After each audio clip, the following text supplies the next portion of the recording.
Shalom, selamat siang teman-teman. Baik, di sini saya ingin memperkenalkan diri saya. Perkenalkan, nama saya Kristiani. Saya mahasiswa psikologi semester 1 di kampus Institut Agama Kristen Negeri Kupang. Nah, teman-teman, di sini saya akan membahas teori dari Sigmund Freud, dari Erik Erikson, Carl Jung, dan juga Adler.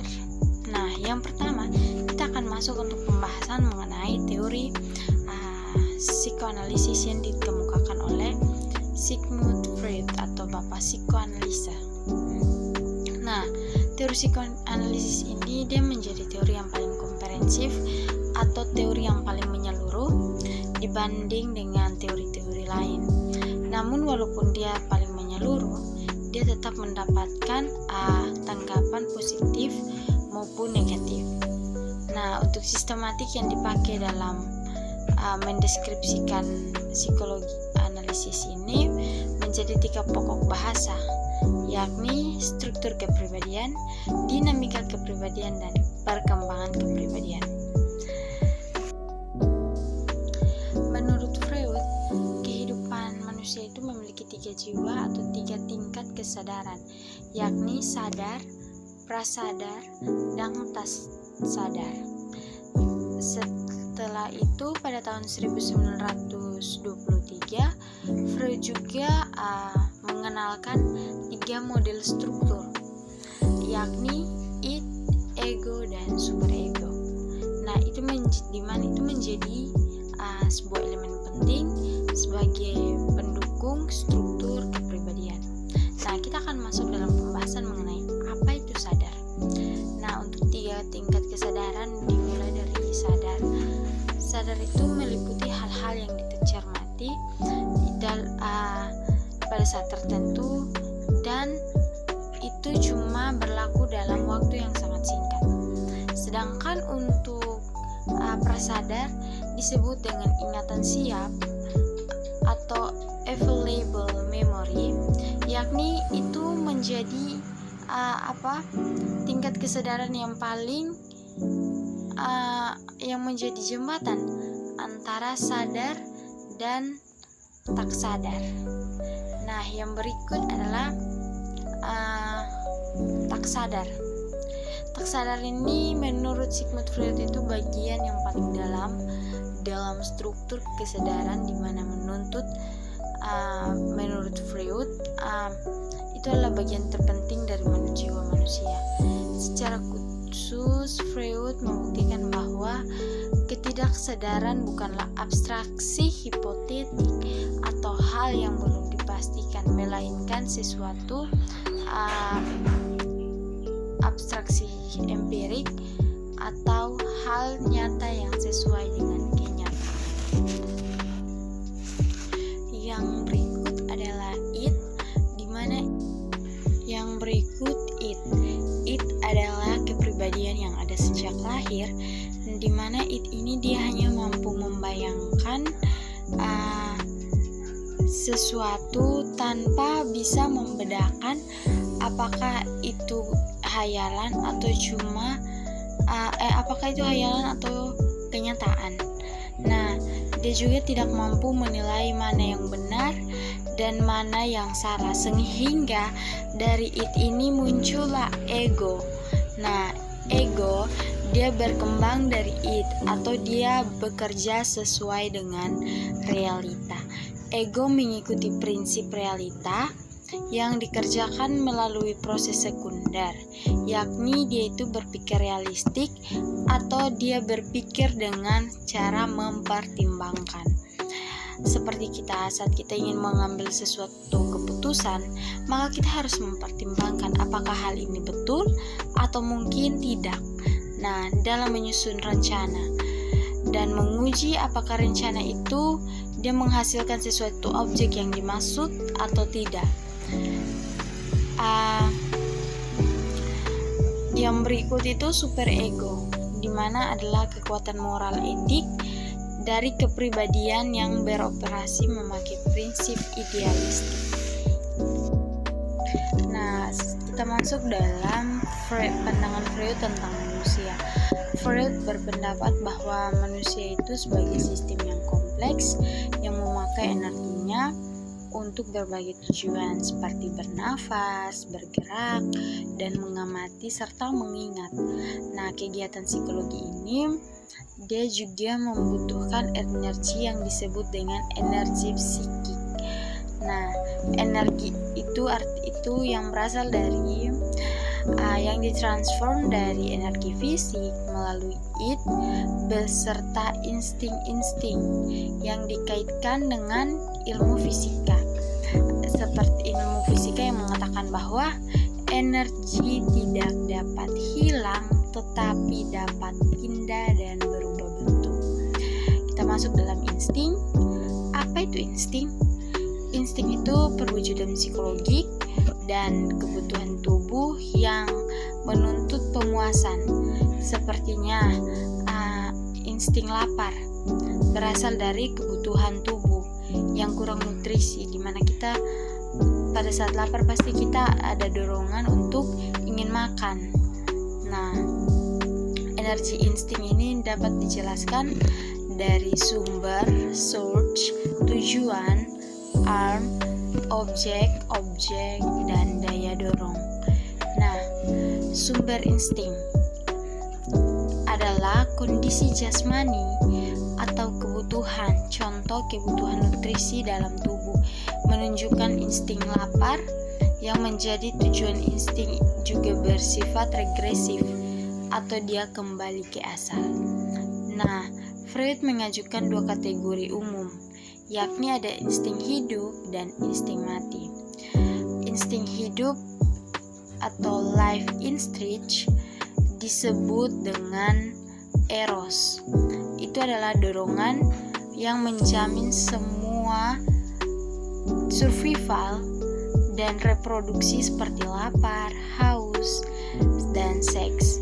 Freud menjadi kontroversial yang berpendapat insting hidup yang paling terpenting dalam hidup manusia itu adalah insting seks. Yang berikut insting mati, di mana atau deskriptif, di mana dia bekerja dengan sembunyi-sembunyi dibanding insting hidup. Pengetahuan insting mati ini menjadi terbatas kecuali keingatan bahwa di dunia semuanya orang mati, atau dia ini memberi dorongan untuk orang mau untuk segera mati. Bukan hanya itu teman-teman, ada juga ekspresi yang dilemahkan dari insting mati, yakni seperti menghukum diri sendiri, menyalahkan diri sendiri, menyiksa diri sendiri, dan bahkan lebih luas, dan sikap merendah atau suka meminta maaf. Kita masuk dalam perkembangan kepribadian. Freud memusatkan perhatian kepada perkembangan kepribadian dan menekankan penting peran masa bayi dan masa awal anak di mana membentuk karakter anak. Jadi menurut Freud itu bahwa karakter anak itu sudah mulai dibentuk pada saat anak baru lahir. Nah, di mana Freud yakin struktur dasar kepribadian sudah terbentuk pada usia 5 tahun. Nah, di mana di sini Freud itu dia membagi perkembangan kepribadian menjadi 3 tahap, yakni ada tahap infantil yang berusia 0 sampai 5 tahun, di mana ini tahap yang paling menentukan dalam membentuk kepribadian seorang anak. Nah, dari tahap ini dibagi beberapa fase, yakni fase oral, anal, dan juga valis. Yang berikut tahap laten yang terjadi pada usia 5 sampai 12 tahun. Tahap di mana aktivitas seksual yang dialami oleh anak mulai berkurang. Karena pada saat usia seperti ini kita juga bisa melihat tumbuh kembang anak ya. Kalau pada dia sudah usia 5 sampai 12 tahun ini, di mana dia lebih berfokus dengan teman-teman seusianya. Dia lebih menunjukkan keterampilan dan membangun hubungan dengan orang-orang di sekitar dan pada masa bersekolah. Jadi dia lupa dengan apa itu seks. Sedangkan kalau pada masa bayi itu dia lebih cenderung untuk menyusui. Nah, yang berikut adalah tahap genital yang terjadi pada usia lebih dari 12 tahun. Tahap perkembangan proseksual manusia yang dimulai pada awal pubertas. Yang berikut kita masuk dalam teori Carl Jung. Di sini sebelum kita masuk dalam teorinya, kita akan membahas mengenai biografinya. Biografi lengkap Carl Jung. Nama lengkap Carl Gustav Jung, yang lahir pada tanggal 26 Juli 1875 di Keswil, Swiss, dan dia wafat pada tanggal 6 Juni 1961 di Zurich, Swiss pada usia yang ke-85. Nah, latar belakang keluarganya, ayahnya seorang pastor Protestan yang bernama Paul Achilles Jung dan ibunya Emilia Jung. Ibunya ini sangat bersejarah dalam mempengaruhi kepribadian Jung. Ya, seperti kita tahu bahwa seorang ibu itu pasti memiliki peran penting dalam membentuk diri kita. Yang berikut, dia itu anak tunggal dengan kondisi keluarga yang berkecukupan, pendidikan dasar di Basel, dan dia mengambil studi kedokteran di Universitas Basel.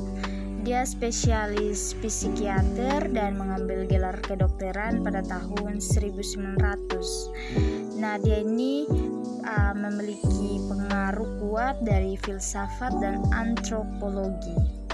Berikut pandangan Jung tentang manusia.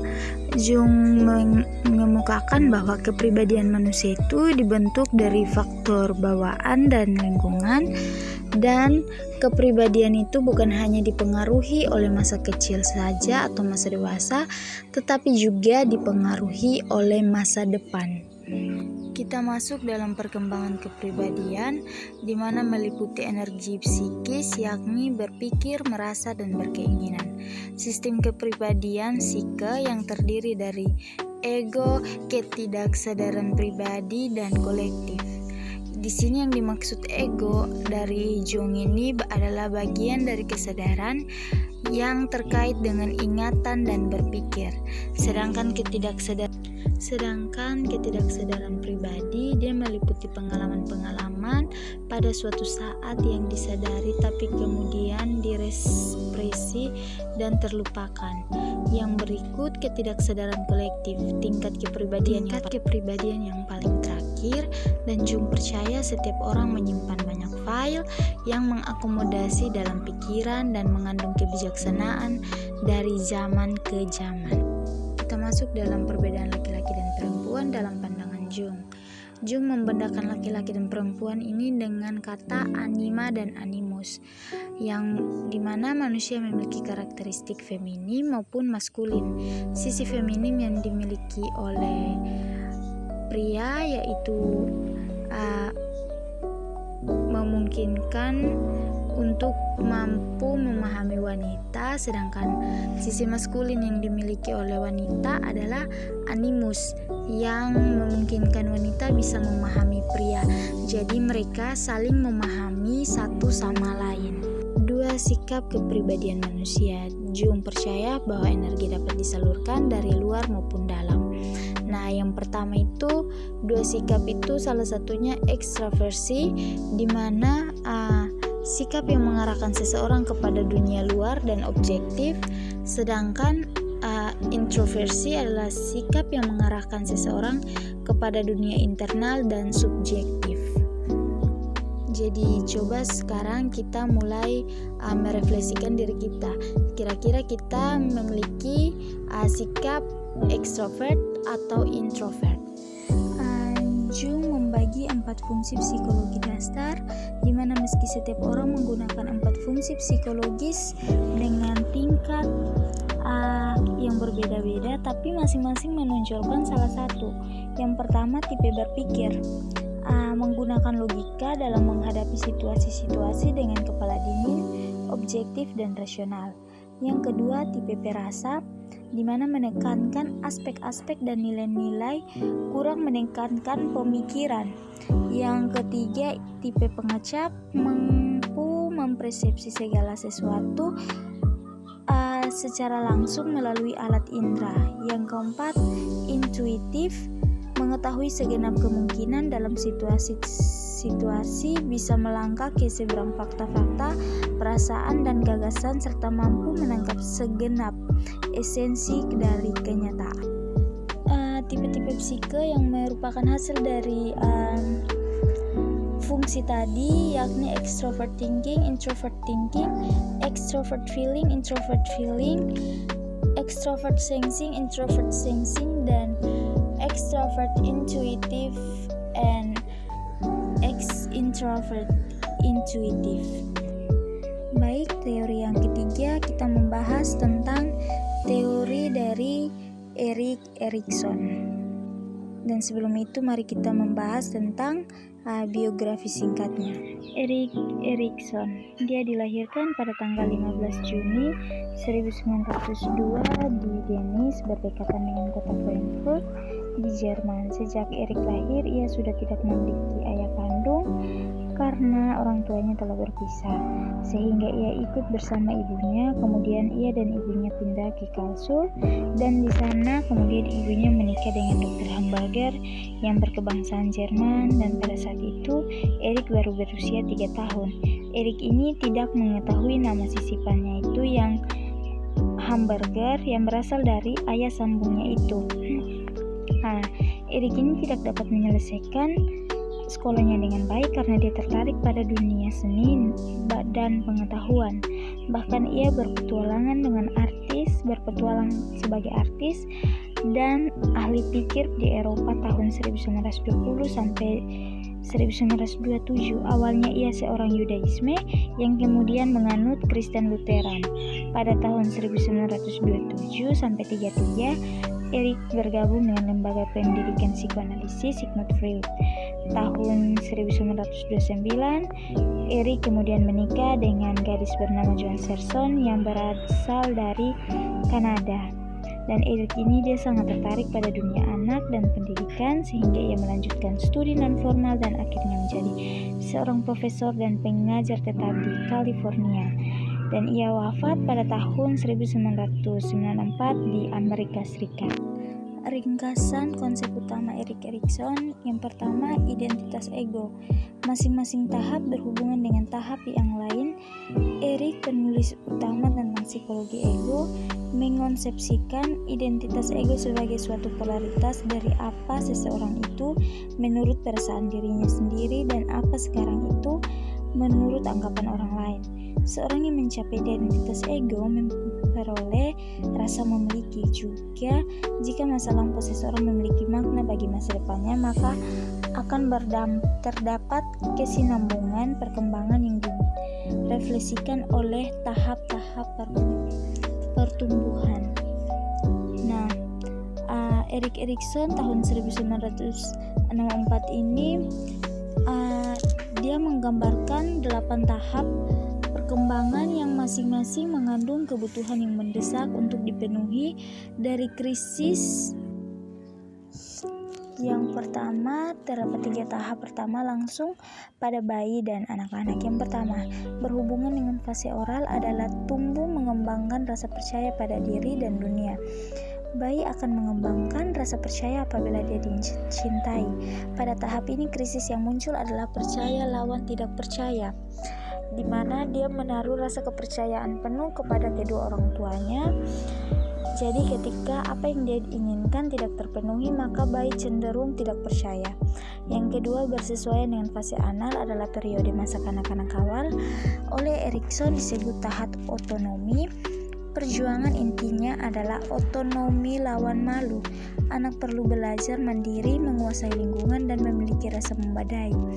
Tahap ini seperti remaja pertama sebab ditandai oleh pemberontakan yang dilakukan oleh anak dalam menguji kekuatannya.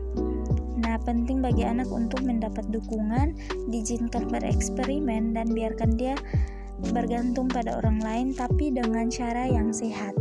Jadi jangan takut jika anak kita terlalu bergantung pada orang lain, karena memang untuk kehidupan ini kita pasti, setiap manusia itu memerlukan bantuan dari orang lain. Nah, yang berikut, yang ketiga, yang bersesuaian fase balik, tahap inisiatif. Pada tahap ini, krisis utama inisiatif lawan berdosa. Tugas-tugas yang menentukan adalah mengenal kompetensi-kompetensi dasar, identifikasi peran seksual, standar-standar moral, dan pengendalian dorongan-dorongan. Setelah 5 tahun pertama kehidupan terlewati, digambarkan 5 tahap berikut, yakni industri lawan inferioritas pada masa latensi. Yang kelima, identitas lawan kekacauan peran pada masa remaja, keakraban lawan isolasi pada masa dewasa, kesuburan versus stagnasi pada awal masa dewasa, dan integritas ego lawan keputusan pada masa kematangan akhir. Yang terakhir, kita masuk di teori Alfred Adler. Pandangan Adler tentang sifat manusia. Manusia itu dimotivasi oleh dorongan sosial, di mana pria dan wanita itu adalah makhluk sosial, dan masing-masing orang dalam berelasi dengan orang lain, dia mengembangkan gaya hidupnya yang unik. Adler menekankan determinan sosial pribadi, bukan determinan seksual. Pusat kepribadian adalah kesadaran. Manusia itu didorong oleh kebutuhan untuk mengatasi inferioritas yang inheren serta mencapai superioritas. Tujuan hidup adalah kesempurnaan, bukan kesenangan. Adler menekankan bahwa setiap orang memiliki perasaan rendah diri, karena dimulai dari anak, karena ukuran dan ketidakberdayaannya. Merasa rendah diri, individu berusaha mengatasi ketidakberdayaan itu dengan berkompensasi, yakni mengembangkan gaya hidup yang memungkinkan tercapai keberhasilan. Yang berikut, usaha untuk mencapai superioritas. Orang mencoba mengatasi rasa inferioritasnya dengan mencari kekuasaan dan berusaha mencapai superioritasnya. Ia ingin mengubah kelemahan yang ia miliki menjadi kekuatan dan mencoba mencapai keunggulan pada bidang yang lain sebagai kompensasi dari kekurangannya. Yang berikut, gaya hidup. Konsep gaya hidup yang menerangkan keunikan setiap individu, di mana kita bisa lihat bahwa setiap individu memiliki gaya hidupnya sendiri. Mungkin ada 1-2 orang yang hidupnya bisa sama. Dalam usaha untuk mencapai superioritas ini, sebagian orang mengembangkan inteleknya dengan mengembangkan bakat seni, sebagiannya lagi bakat olahraga, dan sebagiannya mungkin bakat melukis, bernyanyi, atau lain sebagainya. Gaya hidup individu ini dibentuk dari masa kanak-kanak sebagai kompensasi bagi inferioritas dalam hal tertentu. Awal yang menyebabkan anak mengembangkan gaya hidup yang keliru adalah susunan dalam keluarga yang memperkuat perasaan rendah diri pada anak. Mengapa demikian? Ya, karena semisal anak sulung itu dia diberi perhatian yang banyak pada saat ia lahir. Nah, tiba-tiba saja lahir anak kedua yang memiliki kemungkinan pengalaman masa kanak-kanak. Adler menekankan jenis-jenis pengaruh awal yang menyebabkan anak mengembangkan gaya hidup yang keliru. Itu terjadi dalam susunan keluarga yang memperkuat perasaan rendah diri pada anak, di mana semisal anak sulung itu diberi perhatian yang banyak, dan kemudian lahirlah anak kedua yang kemungkinan besar perhatiannya itu diberikan kepada anak kedua.